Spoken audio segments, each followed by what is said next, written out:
भाई जो गुरु बचन पे डट गे, कट गे फंद 84। गरीब माया का रस पी कर फूट गए पट चार, यानी इस माया का रस पीकर, काल की भांग पीकर, अज्ञानता के नशे में फूट गए पट चार। पट यानी आंखें, हमारी चारों आंखें फूट चुकी थी। दो आंखें ये चरम दृष्टि वाली और दो आंखें हमारे अंतर मन की आंखें। ऐसा सतगुरु हम मिला, यानी अब हमें सतगुरु रामपाल जी परमेश्वर जी के रूप में ऐसे सतगुरु मिल गए। लोयन शंख उघार, लोयन मानी उन आंखों के ऊपर से, और उघार यानी उघाड़ देना, वो अज्ञानता का जो पर्दा पड़ा हुआ था हमारी आंखों पर, सतगुरु रामपाल जी परमेश्वर जी ने ये अनमोल तत्व ज्ञान देकर वो पर्दा हमारी आंखों से हटा दिया, अर्थात उघाड़ दिया।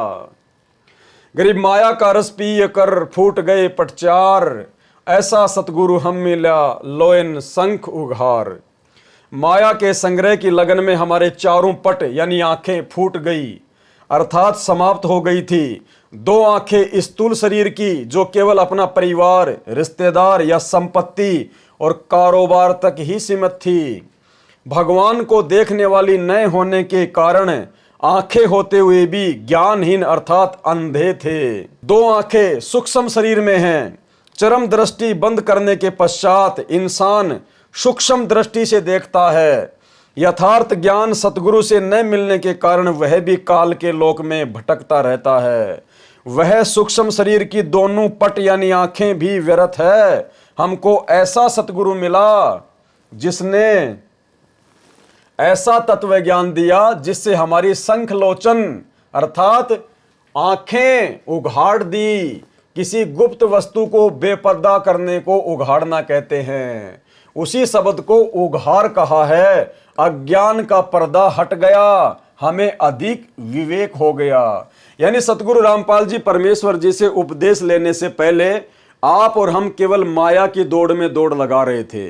हम अच्छा भला बुरा कुछ नहीं देखते थे, सिर्फ पैसा आना चाहिए, अपना काम बनना चाहिए। अब परमात्मा ने हमारी चारों आंखें खोली।